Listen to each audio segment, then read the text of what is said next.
A 19-year-old virgin was sold to spend one night with a millionaire. The millionaire got her pregnant with twins, and sometime later she returns with a secret that could destroy his empire. If this story caught your interest, don't forget to subscribe to our channel and tell us which city you're watching from. The morning sun barely penetrated the torn curtains of the small wooden house that Amy called home. At 19, she had learned that dreams were luxuries that people like her couldn't afford to have. Her delicate fingers, stained with dried paint, moved across the last canvas she had managed to buy with coins saved from working at the village bakery. The painting showed a flowering field that never existed in those arid lands of rural Texas, where even hope seemed to have died of thirst. "Amy," Hank's harsh voice echoed through the house, carrying the sour breath of whiskey that had become part of his essence. She sighed, putting away the improvised brushes made from animal hair she found along the road. Her adoptive father, or at least that's what they always told her, was sitting in a broken rocking chair, holding a yellowed envelope between trembling fingers. "A proposal came for you," he muttered, unable to look her in the eyes. Amy felt a chill run down her spine. Hank had never shown interest in her future, much less in arranging any kind of opportunity for her. A unique opportunity. She approached slowly, her bare feet making the floorboards creak. The envelope had no return address, only her name written in an elegant and precise handwriting. When she opened it, she found a contract on letterhead, paper, and an amount of money that made her eyes widen. It was more than she could gather in a lifetime working at the bakery. "What is this?" she whispered, her voice almost inaudible. Hank stood up with difficulty, staggering slightly. "It's our salvation, girl. The land, the debts, everything can be solved with this." He pointed to the money with a dirt-stained finger. "It only needs one night, a single night." The words of the contract danced before her eyes as she tried to understand what she was reading. One night of exclusive companionship for a man who preferred to remain anonymous. The amount was absurd, almost unreal. But what frightened her most was the coldness with which Hank spoke about the subject, as if he were selling one of the chickens from the yard.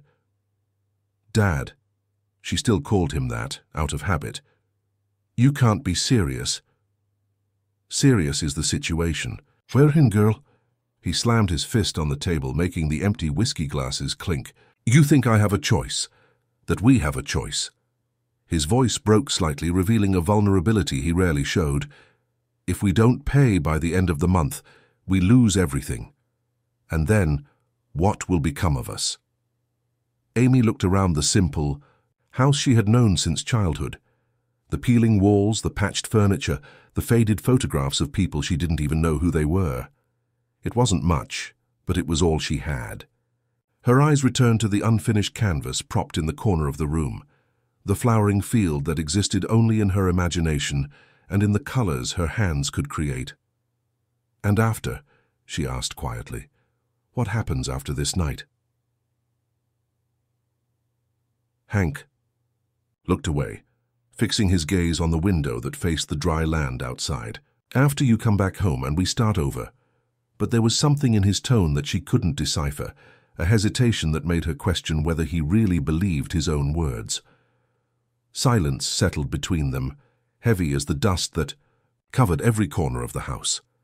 Amy held the contract with trembling hands, knowing that this sheet of paper represented much more than a financial transaction. It was the end of one life and the beginning of another, even if she didn't yet know what kind of life it would be. 3 days later, a dress arrived in a black velvet box. It was white as snow, with a deep slit that ran up the right leg almost to the waist. The fabric was finer and more luxurious than anything she had ever touched. Along with it came a pair of high-heeled shoes and a set of delicate lingerie that made her blush when she took it out of the package. On the morning of the appointed day, Amy woke before sunrise. She spent hours painting, as if each brushstroke were a silent farewell to who she had been until then. When she finished, she looked at her creation. A young woman walking toward a light that could be either salvation or perdition. At 7 in the evening, a black car with dark windows stopped in front of the house. Hank was waiting on the porch, wearing the only clean shirt he owned. He hugged Amy in a strange, almost formal way, as if she were a stranger. "Remember what we talked about," he murmured in her ear. "It's just one night. Tomorrow you'll come back home." But when Amy got into the car and saw the man in the dark suit extend a blindfold in his hands, she knew that some nights have the power to change the course of an entire life.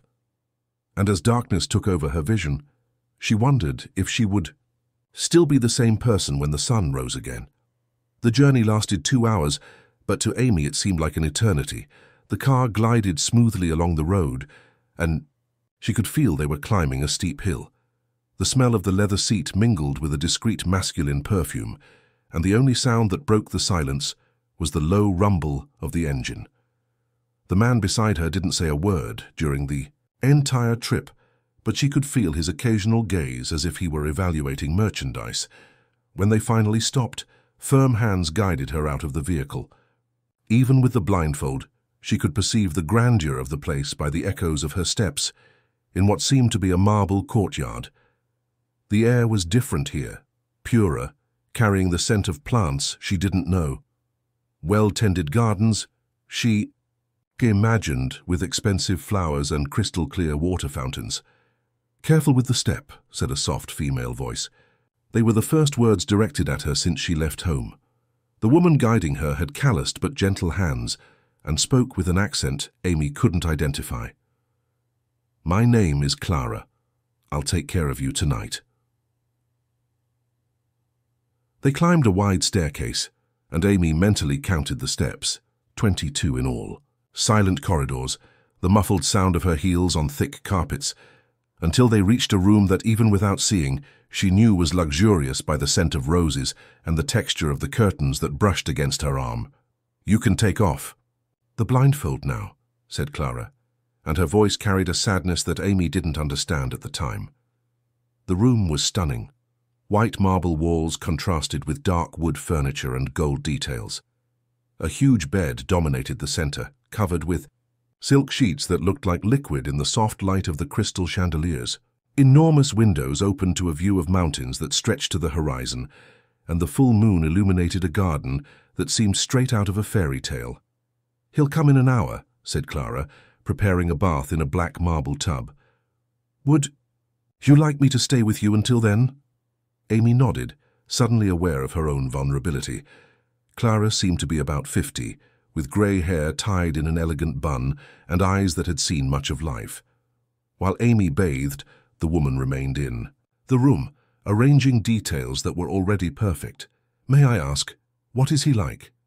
Amy whispered from the bathtub, the warm water finally making her tense muscles relax. Clara stopped what she was doing and remained silent for a long moment. "Damien Sterling," she said finally, as if pronouncing the name was painful. "A complicated man, rich, powerful, but—" she hesitated. "Destroyed inside, he lost important people. Since then he hasn't been the same. And what does he want from me? Honestly?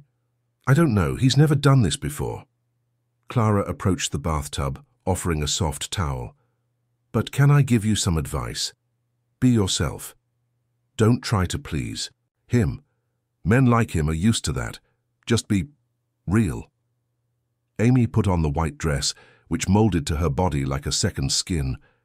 When she looked in the mirror, she didn't recognize herself. The woman reflected was elegant, sensual, but her eyes remained the same, large, dark, and carrying a melancholy that all the luxury in the world couldn't disguise. At exactly midnight, the door opened.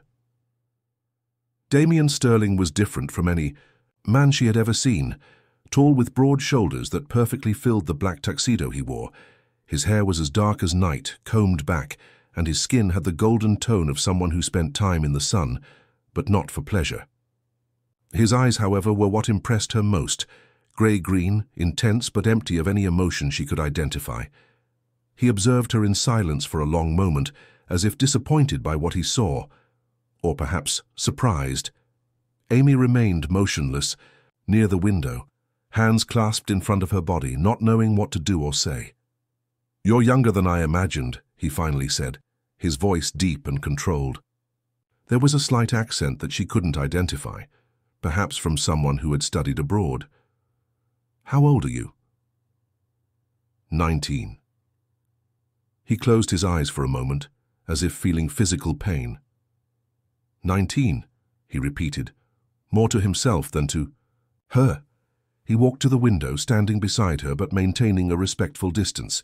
Do you know why you're here? For the money, she answered with brutal honesty. My father, he owed a lot. This solved the problems. Damien looked at her with interest for the first time. Straight to the point. No beating around the bush, no attempts at seduction.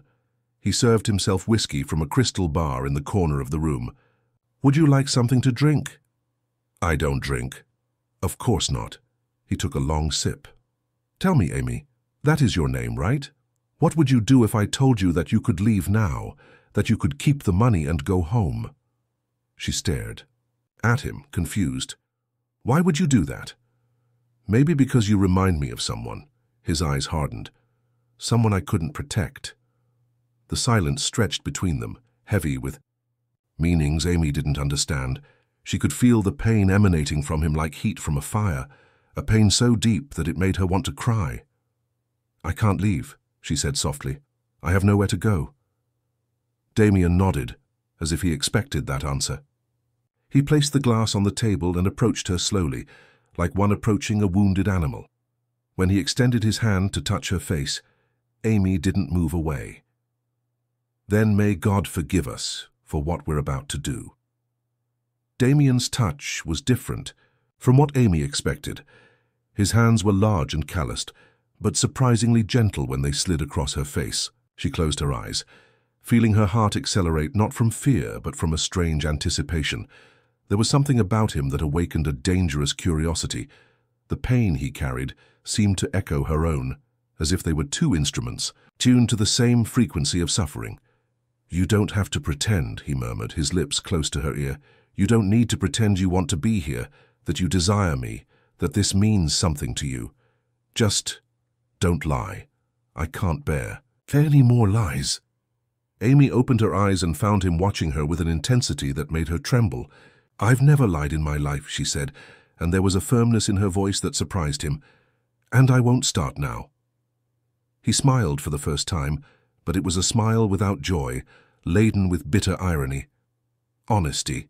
What an interesting concept. His hands moved to her shoulders, sliding the straps of the dress with deliberate slowness. Do you know how many women have passed through this room lying about what they felt, pretending pleasure that didn't exist, whispering words of love? That meant nothing. The dress fell to the floor like snow, and Amy stood there, vulnerable but not ashamed. There was a dignity in her nakedness that he hadn't expected to find. Then why do you keep doing this? She asked, her voice soft but firm. The question caught him off guard. Damien stopped, his hands still on her shoulders, and for the first time in years he didn't know what to answer. Because it's easier, he said finally. Easier than feeling, easier than remembering. Remembering who? Someone I should have protected and couldn't. His voice became hoarse, laden with a guilt that consumed him from within. My sister, Isabella. She was only 17 when... He stopped, unable to continue. Amy extended her hand and touched. His face a gesture so natural and spontaneous that they both were surprised. You don't have to tell me, she said, but you also don't have to carry this alone. For a moment, Damien allowed himself to rest his face in her hand, closing his eyes and breathing as if it were the first time in years. You are dangerous, he murmured. More dangerous than you should be. Why? Because you make me want to be a better person. They kissed then, and it wasn't the mechanical kiss she expected. It was slow, exploratory, laden with a need that went beyond the physical. Damien's hands trembled slightly when they touched her, as if she were something precious that he feared breaking. Amy surrendered to the moment, allowing herself to feel something she had never experienced before, true desire, mixed with a strange sensation of being exactly where she should be. When he took her to the bed, it was with a reverence she didn't understand. Each touch, each kiss, each murmur seemed laden with meaning. It wasn't just sex. It was an exchange of pain, a desperate attempt by two wounded beings to find comfort in each other. I've never done this before, she whispered when he hesitated, and the confession seemed to awaken something in him that had been dormant for a long time. "I will take care of you," he promised, and for the first time in years, Damien Sterling said something he truly intended to fulfill. The night unfolded in waves of intertwined pleasure and pain. Amy discovered sensations she didn't know existed, while Damien rediscovered what it meant to touch someone with tenderness instead of just possession. When she cried, not from pain but from an overwhelming emotion she couldn't name, he kissed her tears and murmured words in Italian that she didn't understand, but that sounded like prayers. In the early hours of the morning, they remained awake, bodies intertwined, synchronized breathing. Amy drew lazy circles on Damien's chest, feeling the scars that marked his skin, evidence of a violent life he had never shared with anyone. "What happens now?" she asked, her voice sleepy. Damien remained silent for so long that she thought he had fallen asleep. "Now you go back home," he said finally, but his voice lacked the conviction he tried to project. "Back to your life. Forget this happened, and find someone who deserves you." "And if I don't want to forget?" "Then you're—" More foolish than I thought, but he pulled her closer as if contradicting his own words with actions. When the sun rose, painting the room with golden tones, Amy dressed in silence. Damien remained in bed, observing her every movement as if memorizing it. Just as she reached the door, he spoke. "Amy." She turned, hopeful. "Thank you," he said simply, "for reminding me that I'm still human." She smiled, a sad but genuine smile. "Thank you for making me feel alive." Clara was waiting in the hallway, with simple clothes and an envelope. "For the journey back," she explained, giving her enough money for much more than a bus ticket. As the car took her back to the village, Amy pressed her hand against her chest, feeling something different there, a seed of possibility that didn't exist before. She didn't know that 3 months later, she would discover that night had left much more than memories, and she didn't know that Damien Sterling, for the first time in 5 years, had spent the entire day unable to get someone out of his head. 3 months later, Amy woke up with the familiar sensation of nausea that had accompanied her every morning for 2 weeks. This time, however, it was different, more intense, more persistent. She ran to the small bathroom of the house and vomited until there was nothing left in her stomach, leaning on the old sink, while involuntary tears ran down her face. "Again?" grumbled Hank from the kitchen, his voice laden with irritation. Since she had returned from the work night, as he insisted on calling it, he had become even more distant and bitter. The money had resolved the debts, but had also created an invisible barrier between them, his shame for what he had done and the subtle change he perceived in her. Amy looked at herself in the cracked mirror. Her face was paler, her eyes more sunken, and there was something in her expression she couldn't identify. A terrible suspicion was beginning to take shape in her mind, a possibility that made her tremble not from fear, but from something more complex.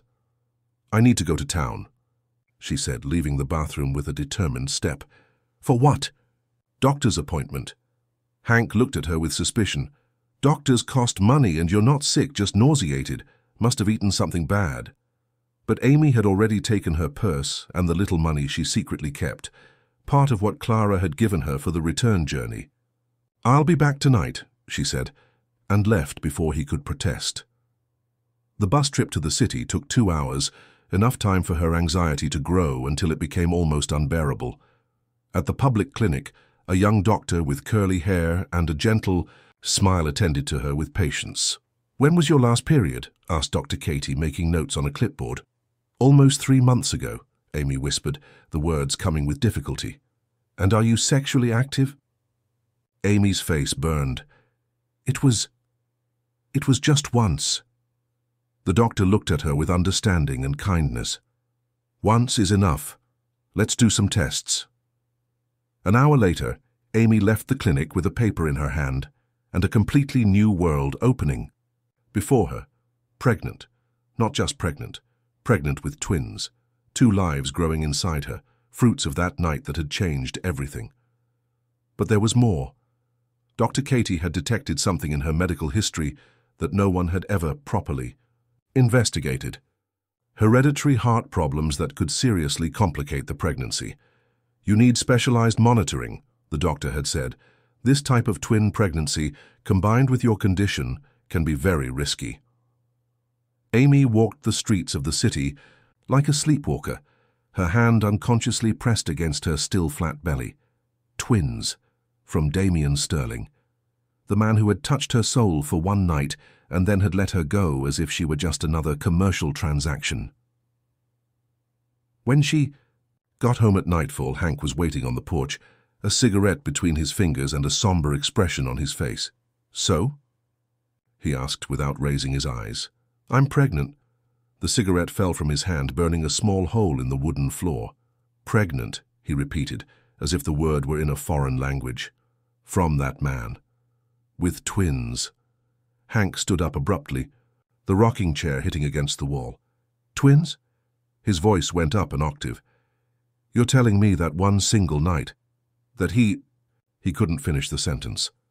"And there's more," Amy continued, her voice gaining strength. "My pregnancy is high risk. I need constant medical care, expensive tests, maybe even surgery." The silence that followed was deafening. Hank walked back and forth across the small porch, hands in his hair, murmuring words she couldn't understand. Finally, he stopped and faced her. "Do you know what this means?" he said, his voice dangerously low. "Do you know the mess you've gotten me into? That I've gotten you into? That man, that Damien, he has enemies, powerful people who don't like it when someone interferes with their business." Hank started pacing again, more agitated. "You think that night was my idea? You think I had a choice?" Amy felt a chill run down her spine. "What are you talking about?" "There were other people interested in you that night, people who don't like to be contradicted." He stopped and looked at her with a mixture of fear and guilt. "And now you're pregnant by him, pregnant with twins. They'll want those children, Amy, and they'll come after us." "Who are they?" But Hank was already heading inside the house. "Get your things," he said. "All of them. You can't stay here." "What?" Amy followed him, incredulous. "You're kicking me out?" "I'm saving you." He turned, and she saw tears in his eyes for the first time since she was a child. "And saving myself, too. You don't understand, girl. You don't understand what kind of people you've gotten involved with." "Then explain it to me." "I can't." He shook his head, desperate. "I can only give you this chance. Get out of here. Go far away, and hope they never find you." That night, Amy packed her suitcase with the few things she owned, her simple clothes, some books, her painting materials, and the money she had saved. When Hank fell asleep, drunk on whiskey and despair, she also took the family documents he kept in a shoebox. Perhaps there would be some clue there about who she really was. At dawn, she left a simple note. "Thank you for everything. I'll be fine." But as she walked down the dusty road that led to the highway, one hand instinctively protecting the womb where two new lives were beginning to grow, Amy knew she was lying. She didn't know if she would be fine. She didn't even know if she would survive. What she did know was that she needed to find Damien Sterling, not to ask for help, not to beg for money or recognition, but because somehow inexplicably those children deserved to know the man who had changed their mother's life in a single night, and because deep in her wounded heart she still harbored the hope that he would remember her as something more than just a commercial transaction. The journey to Austin took 3 days. Amy got rides with truck drivers who took pity on a pregnant young woman traveling alone, slept at bus stops, and ate only what was necessary to avoid fainting. With each mile traveled, she felt her strength ebbing, but something inside her, perhaps the maternal instinct that was beginning to awaken, kept her moving. When she finally arrived at the gates of Damien's mansion, late in the afternoon of a rainy Thursday, her legs were shaking so much that she could barely stand. The property was even more imposing than she remembered, with its high walls and wrought-iron gates that seemed designed to keep the outside world at a distance. She pressed the intercom with trembling fingers, hoping for Clara's familiar voice. Instead, an unknown male voice answered, "Who is it?" I need to speak with Damien Sterling." Sir doesn't receive visitors without an appointment. Please, her voice failed, laden with desperation. It's urgent. Tell him it's Amy. Silence. On the other end. Then, after a few minutes that seemed like hours, the gate opened automatically. The same stone path she had walked blindfolded months ago stretched before her, but now each step was torture.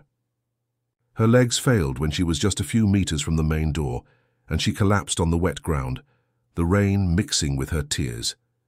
It was Clara who found her, running from the house with an expression of horror and concern. "My God, girl, what happened to you?" The housekeeper helped her up, passing a protective arm around her shoulders. "You're freezing, soaked. How long have you been traveling?" 3 days, Amy managed to whisper. I need to speak with him." "First you need to warm up and eat something." Clara guided her into the house, her maternal instincts taking control. "You're too thin and too pale." The mansion hadn't changed, but Amy saw it with different eyes now. It was no longer the setting of a forbidden fairy tale. It was the home of the father of her children, even if he didn't know it yet. Clara took her to a smaller, cozier room than the luxurious suite where she had spent that night. "Take a hot bath," she instructed, preparing clean, dry clothes. "I'll make some soup, then we'll talk." "Is he here?" Amy asked, removing her wet clothes with trembling hands. "He is, but—" Clara hesitated. "He's not well, dear. Since you left, he changed." "Changed how?" "More closed off, more bitter, drinks more, smiles less." The housekeeper sighed. "Sometimes I catch him looking at that room where well, you understand, as if he were expecting someone to appear." Amy felt her heart race but forced herself to stay calm. After the bath and the most delicious soup she had tasted in months, she felt more human. Clara sat beside the bed, watching her with concerned eyes. "Now tell me what happened. Why did you come back?" Amy took a deep breath. "I'm pregnant, Clara, with twins." The silence that followed was broken only by the sound of rain against the windows. Clara put her hand on her chest as if she had received a shock. "Twins," she repeated, her voice just a whisper. "My God, and they're his?" "Yes." Amy lowered her eyes. "And there are medical complications. My pregnancy is high risk. I need special care, tests, maybe surgery." Clara stood up abruptly, walking to the window. "Do you know what this means? Do you know how he'll react?" "Actually, I don't know. That's why I need to talk to him." "Damien isn't just a rich man, Amy." Clara turned, her expression grave. "He's involved in complicated business, dangerous. Since his sister's death, he does things that—" She shook her head. "And now there are people who want to hurt him through anyone he cares about. Does he care about me?" The question came out before Amy could contain herself. Clara looked at her with a mixture of pity and tenderness. "Darling, he hasn't slept a full night since you left." At that moment, heavy footsteps echoed in the hallway. Clara stiffened, and Amy felt the air leave her lungs. The door opened, and Damien Sterling entered the room like a storm. He looked different, thinner, with deep circles under his eyes, and an unshaven beard that wasn't there 3 months ago. His eyes, however, remained the same, intense and penetrating. When he saw her sitting on the bed, wearing one of Clara's robes, he stopped as if he had hit an invisible wall. "So it's true," he said, his voice hoarse. "You came back." "I needed to come back." "Why?" He approached slowly, as if she were a mirage that might disappear at any moment. 3 months, Amy. 3 months without a word, without a sign of life. You told me to go back to my life and forget that it happened. And you came back to tell me you managed to. There was a bitterness in his voice that made her shrink. "I came back to tell you I'm pregnant." The words fell between them like stones in still water. Damien remained, motionless for so long that Amy began to wonder if he had heard. When he finally spoke, his voice was dangerously low. "Pregnant. With twins." He moved away from her as if he had been slapped, his hands running through his hair in a gesture of despair. "No," he said, more to himself than to her. No, no. Oh, Damien, you don't understand. He turned to her, his eyes shining with a fury that frightened her. You have no idea what you just did, the danger you put yourself in. I didn't do anything, I didn't choose this. Of course you didn't choose. He laughed, but it was a sound without humor. No one ever chooses to get involved with me. They just find out too late that it was a mistake. Clara, who had remained silent, finally intervened. Damien, she's sick. She needs medical care. The pregnancy is high risk. Of course it's high risk. He began pacing back and forth like a caged animal. Everything I touch turns to ashes. Everything I... He stopped, looking at Amy with an expression she couldn't decipher. You can't stay here. What? You can't stay here. It's dangerous. For you, for the children, for all of us. Amy got up from the bed, her legs still weak but her determination unshakable. Then where will I go? My father kicked me out of the house. I have no one. I have nowhere to go. For the first time since, he entered the room. Damien seemed to really see her. Thin, pale, exhausted, but still with that dignity that had captivated him months ago. Damn it, he muttered, and Amy knew that, even against his will, he wouldn't be able to abandon her. 2. Weeks had passed since Amy arrived at the mansion, and a strange routine had been established between them. Damien had installed her in the west wing of the house, far from his quarters, and maintained a respectful but cold distance.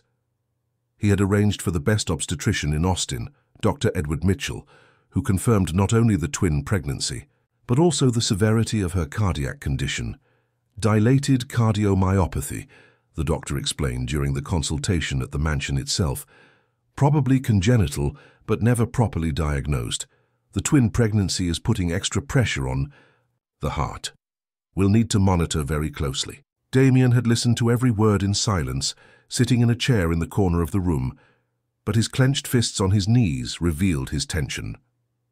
When the doctor left, he disappeared for 2 entire days, returning only to make sure Clara was taking good care of her. Amy spent her days painting. Clara had obtained canvases and paints, and she discovered that pregnancy had intensified her need to create. Her paintings were now different, more emotional, more visceral. Faces that seemed to emerge from the paint like ghosts, landscapes, that mixed dream and reality, and always a pair of grey-green eyes that watched her from each canvas. You paint him? Observed Clara one afternoon, bringing tea and cookies. In all the paintings. I paint what I see, Amy responded, not denying it, and lately I only see him. He also sees you, Clara said softly, more than he should. What do you mean? The housekeeper sighed, sitting in a nearby armchair. Damien hasn't slept for days. He walks around the house passing in front of your room, as if he wanted to enter but wouldn't allow himself. Yesterday morning I found him here, standing at the door, just watching you sleep. Amy felt her heart accelerate. Did he say anything? He said he was checking if you were okay. But there was something in his eye. Clara hesitated. Fear. Damien Sterling, the man who faced international cartels, was afraid of a pregnant 19-year-old girl. Afraid of me? Afraid of what you represent. Afraid of caring too much. Clara leaned forward. Can I tell you something about his sister? Amy nodded, putting down her brush. Isabella wasn't just his sister. She was the only person in the world he loved unconditionally when she was sold to those terrible men. Damien spent 2 years looking for her. He spent millions, made powerful enemies, broke all the rules. When he finally found her, Clara closed her eyes. It was too late. She had died a week before. My God. He blames himself. He thinks that if he had acted faster, been smarter, more cruel, he could have saved her. That's why he became what he is today. That's why he does the business he does. Everything is an attempt to avenge himself on the world that took Isabella from him. Amy absorbed the information in silence, finally understanding the pain she saw in Damien's eyes. And now he's afraid the same thing will happen to me. He's afraid of loving again and failing again. Clara touched her hand.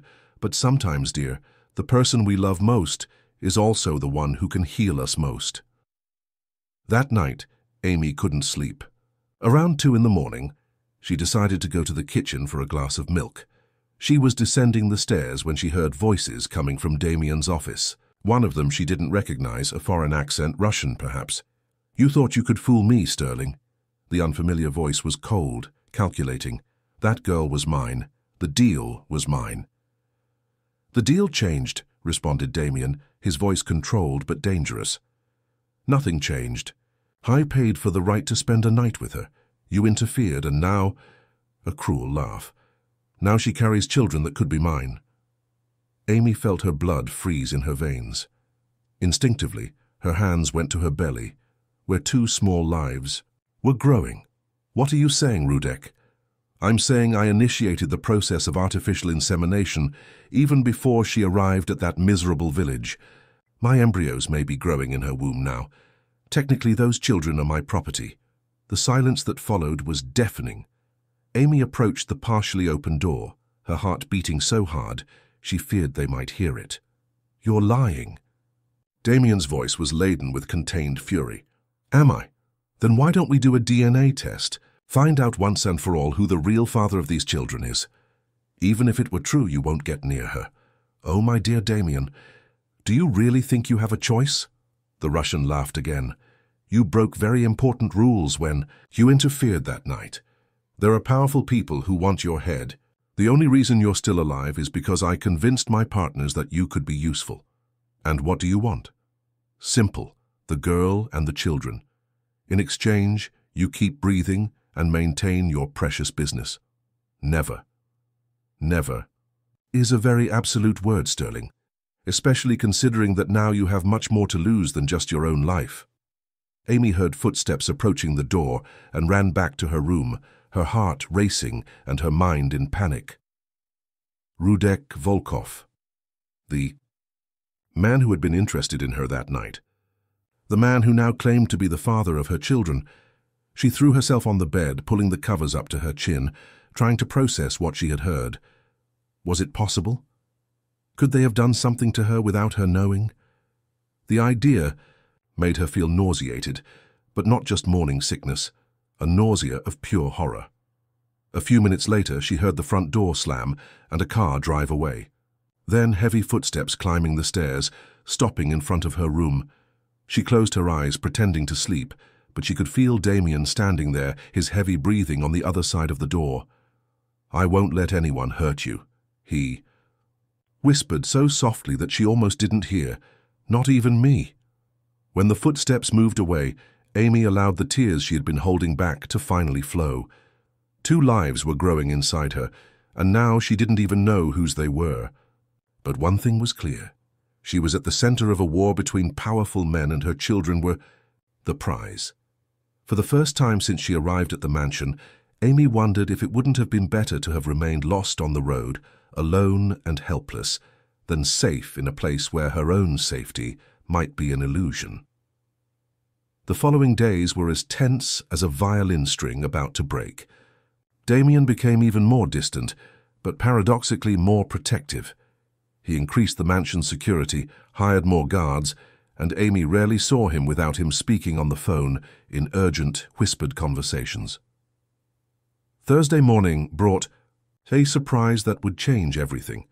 Dr. Mitchell arrived earlier than usual, accompanied by an elegant woman who introduced herself as Dr. Beth Anderson, a geneticist. "We need to talk about some possibilities," said Dr. Mitchell, his expression grave. "Mr. Sterling asked me to investigate certain irregularities that may have occurred before your pregnancy." Amy felt her stomach turn. "What kind of irregularities?" "Evidence of non-consensual medical intervention," explained Dr. Anderson delicately. "There are techniques that allow artificial insemination without the patient noticing, especially if she is sedated or unconscious." "But I never—" Amy stopped, remembering the night at the mansion. "You think someone did something to me before that night with Damien?" "It's a possibility we need to investigate." Dr. Mitchell placed his hand on her shoulder. "With your permission, we'd like to do some more detailed tests." At that moment, Damien entered the room, his presence dominating the environment as always. He had lost weight in recent weeks, and there was an urgency in his movements that Amy hadn't seen before. "She agrees to the tests," he said, without even looking at Amy. "Actually," she said, her voice firmer than she expected, "I can speak. For myself." Damien looked at her, surprised by the firmness in her tone. "Amy." "No." She stood up from the bed, confronting him. "You're all here talking about my body, my pregnancy, my children, as if I were just an object. But I'm the one carrying these children. I'm the one who will give birth, and I'm the one who will decide what to do." The silence in the room was palpable. Dr. Mitchell and Dr. Anderson exchanged uncomfortable glances, while Damien stared at her with an expression she couldn't decipher. "You're right," he said finally, and there was something in his voice she had never heard before. Respect. "I'm sorry, what do you want to do?" Amy took a deep breath. "I want to take the tests. I want to know the truth, but I want it to be my choice, not your order." "Of course," agreed Dr. Anderson. "We'll do this at your pace." The tests took all morning. Blood collected, detailed ultrasounds, and several questions about her life before that fateful night. When they finished, Amy felt exhausted, but also strangely stronger. "The results will be ready in 3 days," informed Dr. Anderson. "But I can tell you one thing now. The babies are healthy and developing normally, despite the circumstances." After. The doctors left. Amy and Damien were alone for the first time in weeks. He sat in the armchair by the window, and she could see the exhaustion on his face. "You're afraid," she observed. "I'm terrified," he admitted, running his hands through his hair. "Not just about the test results, about everything." "Why don't you tell me what's really happening?" Damien remained silent for so long that she thought he wouldn't answer. Finally, he rose and went to a desk, taking out a folder of documents. "Remember me mentioning my sister Isabella?" He returned to her, folder in hand. "What I didn't tell you is that she was sold to an international criminal group, human trafficking, specializing in young women for very rich and very dangerous clients." Amy felt a chill. Rudek Volkov was one of the main operators of this group. "When I managed to track them down and destroy much of the operation trying to save Isabella, I made powerful enemies." He opened the folder, revealing photographs and documents. "They left me alive because I was still useful to them. My business, my contacts, my influence. And now Rudek wants revenge. And you, all 3 of you, are the perfect way to destroy me." His eyes met hers.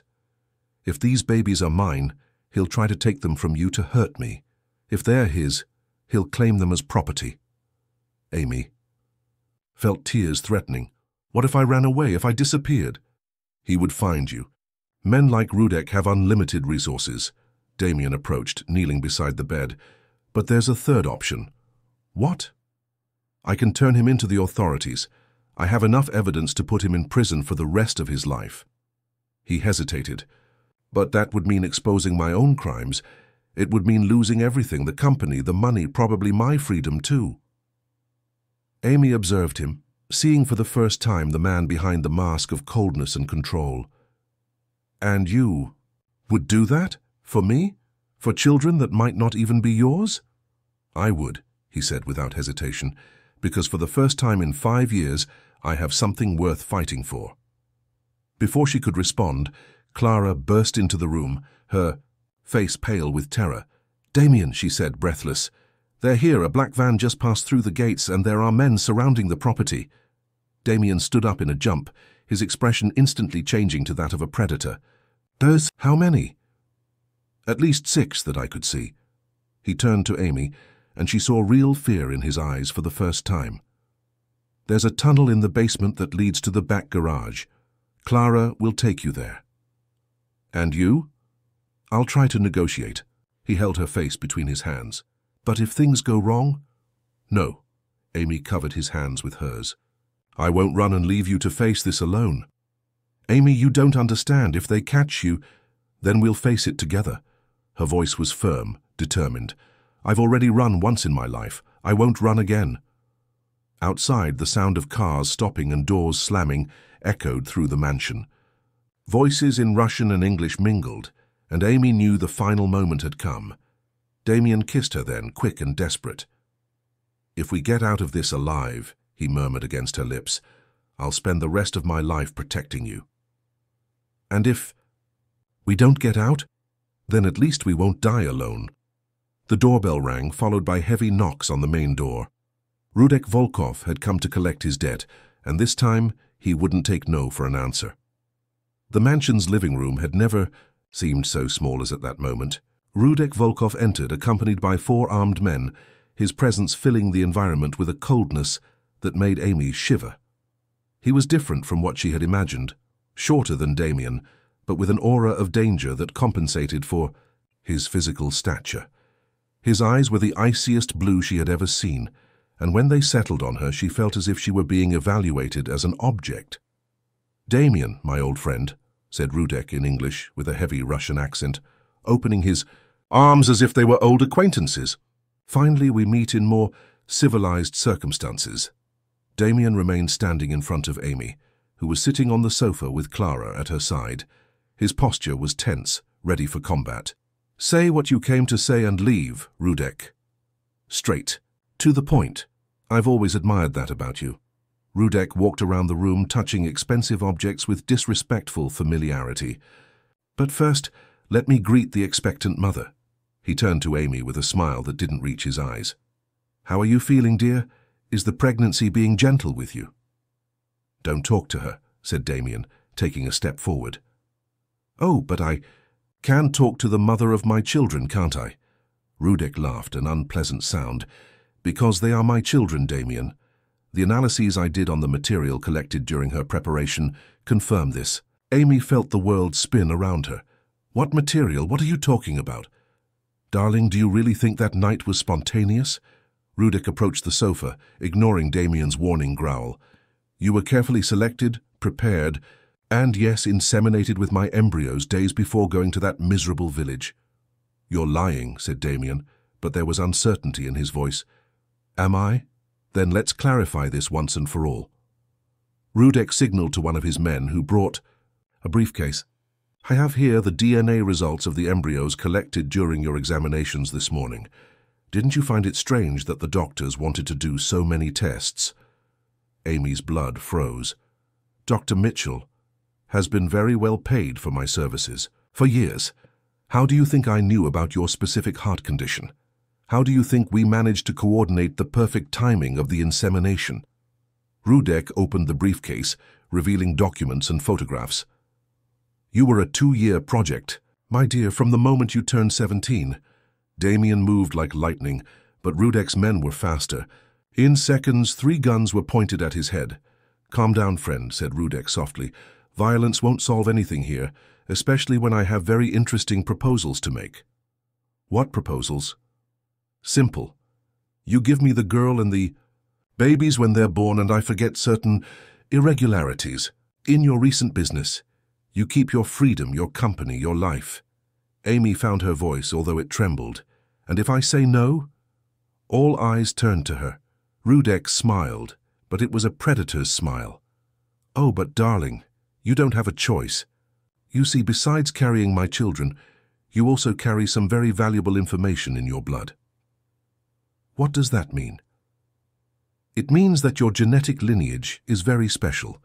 Your biological mother, who wasn't the woman you thought she was, had certain characteristics that are extremely rare and valuable to my clients." Clara, who had remained silent, finally spoke. "What characteristics?"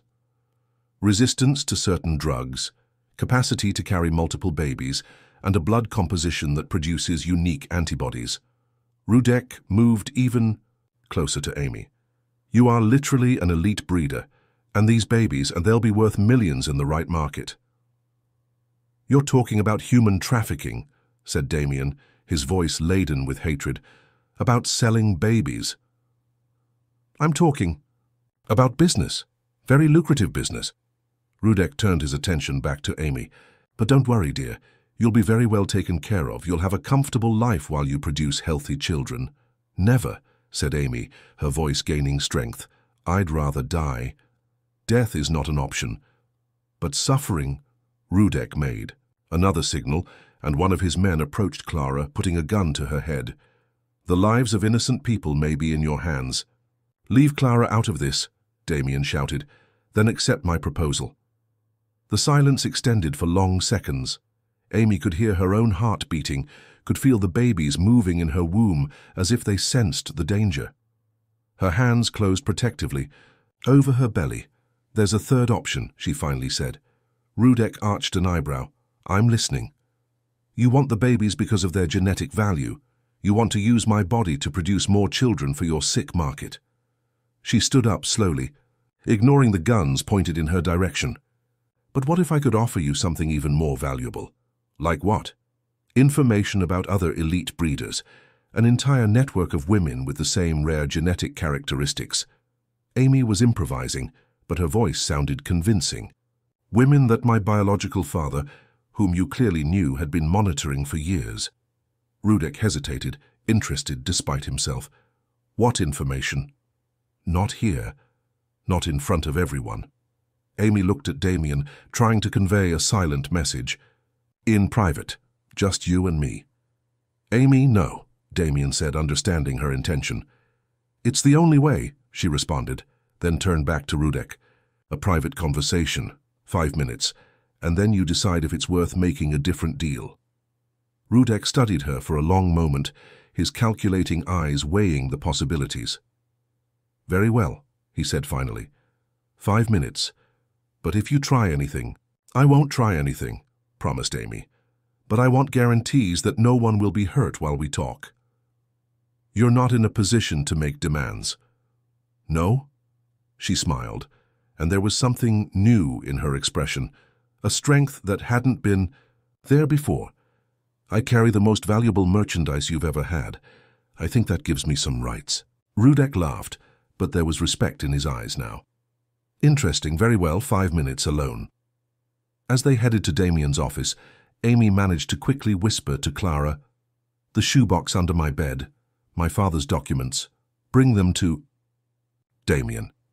Clara nodded almost imperceptibly, and Amy followed Rudek, knowing that the next 5 minutes would determine not only her fate, but the fate of everyone she loved. In Damien's office, Amy positioned herself strategically behind the desk, placing a physical barrier between herself and Rudek. Her hands were trembling, but her voice remained steady when she began to speak. "Before we start," she said, "I need you to understand one thing. I'm not the naive girl you think I am." Rudek laughed, closing the door behind him. "Oh no? And what are you then?" "I'm the daughter of a man who spent his entire life documenting crimes like yours." Amy opened the desk drawer, hoping her intuition was correct. There it was, a digital recorder that Damien used for his business meetings. "And in the last 5 minutes I recorded every word you said." Rudek's expression changed instantly. "You're bluffing." "Am I?" Amy held up the small device. "Confessions about non-consensual insemination, baby trafficking, plans to transform women into slave breeders. I'm sure international authorities will be very interested." Rudek took a step toward her, but stopped when Amy pressed a button on the recorder. One move and the recording goes directly to 3 different addresses: FBI, Interpol, and an investigative journalist who is already investigating human trafficking networks in Latin America. You wouldn't dare. I would, because I discovered something about myself in these last few months. Amy straightened up, and there was a fierce dignity in her posture. I discovered that I prefer to die fighting than to live as a slave. The silence stretched between them. Rudek studied her with calculating eyes, completely re-evaluating her. "What do you want?" he finally asked. "I want you and your men to leave this house and never come back. I want you to leave me in peace to raise my children, whoever they belong to, the way I choose. And in exchange? In exchange, you keep your freedom. For now." Amy leaned forward. "Because I'm going to turn over this recording to the authorities anyway, but I can give you a 24-hour head start to disappear." Rudek laughed, but it was a sound without humor. "You really think you can blackmail me?" "I think I can try." Amy's voice became softer, more dangerous. "And I have an advantage you didn't expect." "Which is?" "Damien isn't the only one with powerful connections. At that moment, the office door opened and Clara entered carrying the shoebox. But she wasn't alone. A man in a dark suit accompanied her, showing a federal identification. "Agent Wilson, FBI," said the man. "Mr. Volkov, you're under arrest for international human trafficking, kidnapping, and a list of other crimes that will take all night to enumerate." Rudek turned quickly, his hand going toward a gun under his jacket, but two other agents were already in the room, guns pointed. "How?" he asked, looking at Amy with something that could be respect. "The documents in the box," explained Clara. "They weren't just family records. Amy's father was a federal informant. All the contacts, all the evidence about your operation, it was all there." Amy sat heavily in the chair, her legs finally failing. "Hank wasn't my biological father, but he also wasn't just a desperate drunk. He had been protecting me for years, documenting everything, waiting for the right moment. And he sold me to you as bait," she continued, looking at Rudek, who was now being handcuffed. "He knew you would come after me eventually." The night, with Damien, was to establish a connection, create a situation where you would be forced to expose yourself. "Very clever," admitted Rudek as he was being led out. "But you know I have other contacts, other ways to—" "You don't," interrupted Agent Wilson. "Your entire operation was dismantled this morning. Simultaneous arrests in 6 countries. It's Volkov." When they left, Amy remained alone in the office for a few moments, absorbing what had happened. Then Damien appeared at the door, his face a mixture of admiration and concern. "You knew," he asked, "about your father, about the documents?" "I suspected. Some things never made sense. Why he kept me isolated for so long, why he was so afraid, why he accepted that proposal so easily." She touched her belly. "I think he always knew this day would come." Damien approached slowly, as if she were something fragile that might break. "And now?" "Now," Amy hesitated. "Now we need to know whose these babies really are." Does it matter? The question caught her by surprise. "Does it matter to you?" "No," he said without hesitation. "It doesn't matter if they're biologically mine. It only matters that they're yours, and that I—" He stopped, struggling with the words. "That—" "You what?" "That I love you." The words came out like a confession wrenched by force. "I've loved you since that first night. I love you now, and I'll love you regardless of any DNA result."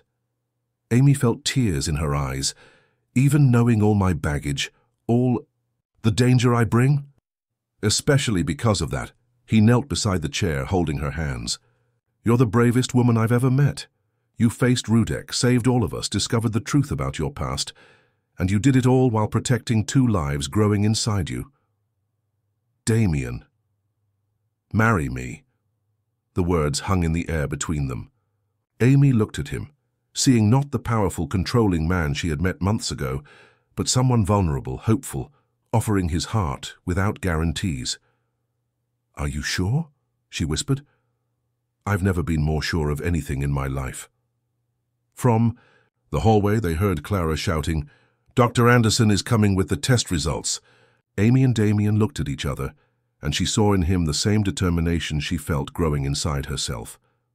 "Then let's find out together," she said, "who we are, where we came from, and where we go from here." "Together," he agreed, kissing her hands, forever. But when the doctor entered the room with the results that would change everything, neither of them was prepared for the truth that was about to be revealed. 6 months later, at Austin Memorial Hospital, Amy held 2 small miracles in her arms. Iris and Elias, the names she had chosen while they were still in the womb, slept peacefully, oblivious to the drama that had surrounded their conception and birth. The DNA results, when they finally arrived on that tense day months ago, brought a surprise that no one expected. The babies were biologically Damien's, but carried genetic markers that indicated prior manipulation of Amy's egg. Rudek had tried to influence the conception, but hadn't managed to complete the process before her night with Damien. "So they're ours," Damien had whispered that day, and Amy had cried, not from relief, but from a happiness that seemed too big to fit in her chest. Now watching her husband, yes, they had married in a simple ceremony 2 weeks after Rudek's arrest, holding Elias with a tenderness that contrasted with his large, calloused hands, Amy allowed herself to believe that she had finally found her place in the world. "How are you feeling?" asked Damien, sitting carefully on the bed beside her. Tired, happy, terrified. She laughed softly, like every new mother, I imagine. "And as a new wife?" Amy looked at him, really looked at him. The man who had been a dangerous and seductive stranger had become her safe harbor. The last few months had transformed them both. Damien had completely distanced himself from questionable business, using his legitimate connections to create a foundation to combat human trafficking. Amy had discovered an inner strength she never knew she possessed, becoming not just a survivor, but a fighter. "As a new wife," she said, "I feel as if I've found who I was always meant to be." Clara entered the room at that moment, carrying a huge bouquet of flowers and a smile that illuminated the entire environment. "How are my adoptive grandchildren?" she asked, and there was so much love in her voice that Amy felt her eyes fill with tears again. "Perfect," responded Damien, carefully passing Elias to Clara. "Absolutely perfect." "And they arrived at the right time," added Clara. "Rudek's trial starts next week. Your testimony, along with all the evidence, should ensure he never sees daylight again." Amy nodded, but the mention of Rudek no longer brought the paralyzing fear of before. She had learned that fear only had power when it was fed by powerlessness, and she was no longer powerless. "There's something I need to tell you," said Damien suddenly, his voice laden with an emotion she couldn't identify. "What is it?" He pulled an envelope from the inside pocket of his jacket. "It arrived this morning. It's from Hank." Amy felt her heart accelerate. "Is he alive and in federal protection? But he wanted you to know the complete truth." Damien hesitated. "May I read it to you?" She nodded, adjusting Iris in her arms. "My dear Amy," began Damien, reading the letter, "if you're reading this, it means you managed to survive the storm I created around you. You need to know that each day of the last 17 years was dedicated to protecting you from the truth about who you really are." Amy held her breath. "Your mother didn't die in childbirth, as I always said. She was a federal agent infiltrated in an international trafficking network. When she discovered she was pregnant with you, daughter of one of the leaders of the organization she was investigating, she asked me to take care of you if anything happened to her. Mary Wilson was the bravest woman I've ever known, and she died protecting dozens of other women and children." Tears were flowing down Amy's face now. "You inherited her courage, girl, and you also inherited the responsibility to use that courage to protect others. The documents I left with you contain not only evidence against Rudek, but also information that can help other victims. Use them well." Damien paused in his reading, looking at Amy with concern. "Do you want me to continue?" "Yes," she whispered. "I don't forgive myself for putting you in that situation, but it was the only way to force Rudek to expose himself. I knew he would come after you eventually, and I wanted it to happen on our terms, not his. Damien Sterling wasn't in the original plan, but when I learned that you had connected with him, I knew you had found someone who would protect you better than I ever could." Amy looked at Damien, seeing him with completely new eyes. "Be happy, my heart's daughter. You deserve all the happiness life can offer. And when your children grow up, tell them about the grandmother they never knew but who died fighting so they could be born free." Silence filled the room when Damien finished reading. Amy held Iris closer, feeling the weight of the heritage she had just discovered. "So," she said finally, "my mother was a heroine, my adoptive father was a disguised protector, and I ended up marrying a man who decided to change his life for love." "Sounds like an impossible story," agreed Damien. "Sounds like a happy ending story," corrected Clara, smiling through her own tears. Amy looked around the room, at the husband who loved her unconditionally, at the woman who had become a second mother, at the 2 babies who represented not just a future, but proof that love could triumph over the most impossible circumstances. "You know what's most amazing?" she said, her voice full of wonder. 6 months ago, I was a lost girl in a forgotten village with no future, no hope. Now I'm a mother, a wife, and apparently the heir to a legacy of courage I didn't even know existed. And what will you do with all this? Asked Damien. Amy smiled, a smile full of determination and hope. I'll honor my mother by continuing her fight. I'll raise my children to be brave and compassionate. And I'll spend every day of my life grateful for having found a family that chose to love me. It wasn't us who chose to love you, said Damien, kissing her forehead. It was you who taught us how to truly love. Outside. The window, the sun was setting over Austin, painting the sky with tones of gold and pink. And in room 305 of Austin Memorial Hospital, a family that had been born from chaos and pain prepared to write a completely new story, a story where love wasn't just possible, but triumphant. Iris opened her eyes at that moment, as if to give her approval to the new life that awaited them. And when she smiled, the first real smile of her life, Amy knew that every tear, every fear, every moment of despair had been worth it. Because sometimes the most beautiful stories begin in the darkest places, and sometimes finding the family we always dreamed of requires first losing everything we thought we knew about ourselves. But when we find it, when we really find it,